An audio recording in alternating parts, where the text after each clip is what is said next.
ఒకరోజు యశోదాదేవి చిన్ని కృష్ణుడిని ఒళ్ళో కూర్చోబెట్టుకుని రోహిణితో ఆనందంగా సమయం గడుపుతుంది.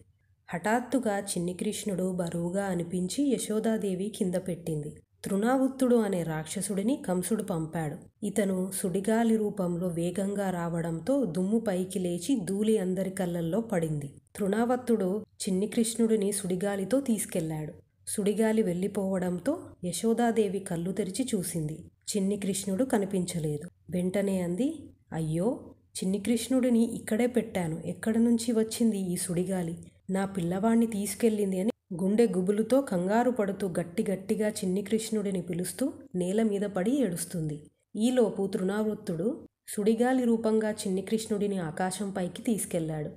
చిన్ని కృష్ణుడు భయపడుతూ తృణావృత్తుడిని పట్టుకున్నాడు. భయపడుతున్న చిన్ని కృష్ణుడిని చూసి తృణావృత్తుడు చాలా సంతోషించి ఎవరూ చేయలేని పని నేను చేశాను అని ఆనందిస్తున్నాడు. హఠాత్తుగా చిన్ని కృష్ణుడు భారీగా బరువు పెరుగుతున్నాడు. తృణావృత్తుడు వదులు వదులు అని అరుస్తూ కింద పెద్ద రాళ్ల కుప్పపై పడి ముక్కలు ముక్కలుగా అయ్యాడు. చిన్ని కృష్ణుడు ఏమీ తెలియని వాడిలా ఆ రాక్షసుడి శరీర భాగంపై కూర్చొని ఏడుస్తున్నాడు.